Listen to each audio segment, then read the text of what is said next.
Hi കൂട്ടുകാരെ, എൻ്റെ പേര് ആദിത്യൻ. ഞാൻ +2-നാണ് പഠിക്കുന്നത്. എൻ്റെ വീട്ടിൽ അമ്മയും അനിയത്തിയുള്ളൂ. അച്ഛൻ തിരുവനന്തപുരത്താണ്. ആഴ്ചയിൽ ഒന്നൊക്കെ വരുള്ളൂ. അച്ഛന് അവിടെയാണ് ജോലി. അനിയത്തി 10-ലാണ് പഠിക്കുന്നത്. അമ്മയ്ക്ക് പോസ്റ്റ് ഓഫീസിലാണ് ജോലി.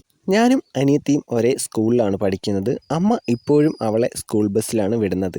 എനിക്ക് ഒരു സൈക്കിളുണ്ട്. ഞാൻ ചിലപ്പോൾ സൈക്കിളിന് പോകും, അല്ലെങ്കിൽ നടന്നു പോകും. ഇവിടുന്ന് സ്കൂളിലേക്ക് ഒരു 2 കിലോമീറ്റർ ദൂരമുള്ളൂ. അങ്ങനെ ഒരു ദിവസം ഞാൻ സ്കൂളിലേക്ക് നടന്നു പോവായിരുന്നു. അന്ന് ഞാൻ സൈക്കിൾ എടുത്തില്ല. സൈക്കിളിന് എന്തോ ചെറിയൊരു കംപ്ലൈൻറ്റ്.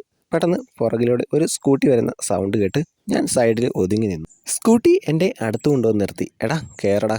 ഞാൻ പെട്ടെന്ന് തിരിഞ്ഞു നോക്കി. എൻ്റെ വീടിൻ്റെ അടുത്തുള്ള ആൻസി ചേച്ചിയാണത്. എൻ്റെ കൂട്ടുകാരൻ മനുവിൻ്റെ അമ്മ. ആൻസി ചേച്ചിക്ക് ടൗണിൽ ഒരു ഷോപ്പുണ്ട്. ചേച്ചി അവിടേക്ക് പോവുകയാണ്. മനുവിന് ഒരു അനിയൻ കൂടിയുണ്ട്, മനോജ്. ഞങ്ങൾ 3 പേരും ഒന്നിച്ചാണ് വീടിൻ്റെ അടുത്തുള്ള ഗ്രൗണ്ടിൽ ഫുട്ബോളെല്ലാം കളിക്കുന്നത്. എടാ നീ സ്കൂളിൽ പോവല്ലേ, പെട്ടെന്ന് ഒന്ന് കയറി, എനിക്ക് ഷോപ്പ് തുറക്കാൻ സമയമായി. അത് കേട്ട് ഞാൻ പെട്ടെന്ന് ഒന്ന് വണ്ടിയിൽ കയറി. വഴി കുറച്ച് മോശമാണ്. ചേച്ചിക്ക് ഷോപ്പ് തുറക്കാൻ സമയമായി. ചേച്ചി കുറച്ച് സ്പീഡിലാണ് പോയത്. മൊത്തത്തിൽ എല്ലാം കിടന്ന് ഇളകുന്നത് എനിക്ക് കാണാമായിരുന്നു. എന്നെ സ്കൂളിൽ വിട്ടിട്ട് ചേച്ചി ഷോപ്പിലേക്ക് പോയി. അന്ന് ഉറങ്ങാൻ കിടന്നപ്പോൾ എനിക്ക് ചേച്ചിയെപ്പറ്റിയായിരുന്നു ചിന്തകൾ മുഴുവൻ. ചേച്ചിക്ക് 34 വയസ്സുണ്ട്. പക്ഷേ കണ്ടാൽ അത്രയൊന്നും പറയില്ല. ചേച്ചി കാണാൻ നല്ല സുന്ദരിയാണ്. ചേച്ചിയുടെ ഹസ്ബൻഡിന് ദുബായിലാണ് ജോലി. വർഷത്തിൽ ഒരിക്കൽ മാത്രമേ ആള് നാട്ടിൽ വരൂ. വന്ന് 1 മാസം നിന്നിട്ട് ആള് തിരിച്ചു പോകും. പിറ്റേ ദിവസവും ഞാൻ സൈക്കിള് എടുത്തില്ല. ചേച്ചി വീട്ടിൽ നിന്ന് ഇറങ്ങുന്നതിൻ്റെ ഒരു 5 മിനിറ്റ് മുമ്പ് ഞാൻ ഇറങ്ങി. എന്നിട്ട് പതിയെ നടന്നു. ഞാൻ വിചാരിച്ച പോലെ 5 മിനിറ്റ് കഴിഞ്ഞപ്പോൾ ചേച്ചി വന്നു. അന്നും ചേച്ചി എന്നെ സ്കൂളിൽ കൊണ്ടുപോയി വിട്ടു. പിന്നെ അതൊരു പതിവായി. ഞാൻ എന്നും ചേച്ചിയുടെ വണ്ടിയിൽ സ്കൂളിൽ പോകാൻ തുടങ്ങി. ചേച്ചിയുടെ പുതിയ വീടിൻ്റെ പണി കഴിഞ്ഞിട്ട് കുറച്ച് നാളേ ആയിട്ടുള്ളൂ. അവരിപ്പോഴും പഴയ വീട്ടിൽ തന്നെയാണ് താമസിക്കുന്നത്. പുതിയ വീടിൻ്റെ പുറകിലാണ് പഴയ വീട്.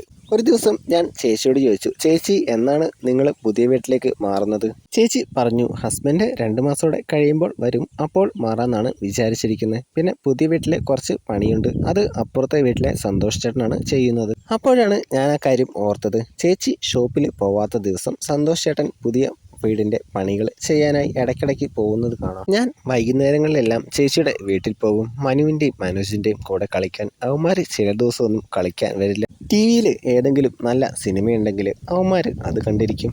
ഞാനും അവന്മാരുടെ കൂടെ സിനിമ കണ്ടിരിക്കും.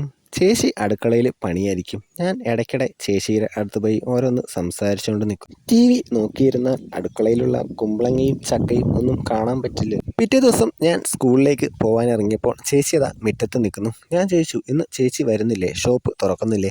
ചേച്ചി പറഞ്ഞു, ഇല്ലടാ, ഇന്ന് ഷോപ്പ് തുറക്കുന്നില്ല. വീട്ടിൽ കുറച്ച് പണി കൂടെയുണ്ട്. കുറച്ച് സാധനങ്ങളെല്ലാം വാങ്ങാൻ പോകാനുണ്ട്. കുറച്ച് കഴിയുമ്പോൾ സന്തോഷേട്ടൻ വരും. വാങ്ങാനുള്ള സാധനത്തിൻ്റെ ലിസ്റ്റ് അപ്പോഴാണ് കിട്ടുക. നീ എന്തായാലും ഇന്ന് നടന്നു പൊക്കോ, ഞാൻ കുറച്ച് വൈകും ടൗണിലേക്ക് വരാൻ. അന്ന് ഉച്ചവരെ ക്ലാസ് ഉണ്ടായിരുന്നുള്ളൂ. ഞാൻ നേരത്തെ വീട്ടിൽ വന്ന് കുറച്ച് കഴിഞ്ഞപ്പോൾ അപ്പുറത്തെ ചേച്ചിയുടെ വീട്ടിലേക്ക് പോകാമെന്ന് വെച്ചു. ചേച്ചിയുടെ പിള്ളേർ 2 പേരും അവിടെയില്ല. ചേച്ചിയുടെ അനിയൻ വന്നപ്പോൾ അവരെ കൂട്ടിക്കൊണ്ടുപോയി. ഞാൻ ഉച്ചയ്ക്ക് വരും എന്ന് ചേച്ചി ഒരിക്കലും പ്രതീക്ഷിക്കില്ല. ചേച്ചിക്ക് ഒരു സർപ്രൈസ് കൊടുക്കാം. അങ്ങനെ വിചാരിച്ച് ഞാൻ ചേച്ചിയെ വിളിക്കാതെ പുതിയ വീടിൻ്റെ ഉള്ളിൽ കയറി. ഇന്ന് സന്തോഷ് ചേട്ടൻ പണിക്ക് വരും എന്നാണ് ചേച്ചി രാവിലെ പറഞ്ഞത്. പക്ഷേ ആളിനെ അവിടെയൊന്നും കാണാനില്ല. ഇന്ന് സന്തോഷ് ചേട്ടന് വരാൻ പറ്റിയിട്ടുണ്ടാവില്ല. ചേച്ചി ഷോപ്പിലും പോയി കാണും. പക്ഷേ ചേച്ചിയുടെ വണ്ടി പഴയ വീടിൻ്റെ മുറ്റത്ത് തന്നെ ഇരിപ്പുണ്ട്. ഞാൻ അങ്ങനെ ആലോചിച്ച് നിന്നപ്പോൾ ഉള്ളിൽ നിന്ന് എന്തോ ഒരു ചെറിയ സൗണ്ട് കേട്ടു. ഞാൻ അങ്ങോട്ട് പോയി നോക്കി. അവിടെ പണി നടക്കുകയാണ്. സന്തോഷ് ചേട്ടനും ചേച്ചിയുമുണ്ട്. സന്തോഷ് ചേട്ടൻ കമ്പിയെടുത്ത് കുഴിയിലേക്ക് ഇറക്കുകയാണ്. ചേച്ചി സന്തോഷ് ചേട്ടനെ കമ്പിയിൽ പിടിച്ച് കുഴിയിലേക്ക് ഇറക്കാൻ ഹെൽപ്പ് ചെയ്യുന്നു. ഞാൻ ആ വർക്ക് കുറച്ചു നേരം നോക്കി നിന്നു. എന്നിട്ട് പതിയെ വീട്ടിലേക്ക് നടന്നു. ഗൈസ്, കഥ എല്ലാവർക്കും മനസ്സിലായല്ലോ. ഈ കഥ ഇത്രയേ ഉള്ളൂ. കഥ ഇഷ്ടമായ ലൈക്ക് ചെയ്യുക, ചാനൽ സബ്സ്ക്രൈബ് ചെയ്ത് സപ്പോർട്ട് ചെയ്യുക. അപ്പോൾ അടുത്തൊരു അടിപൊളി കഥയായിട്ട്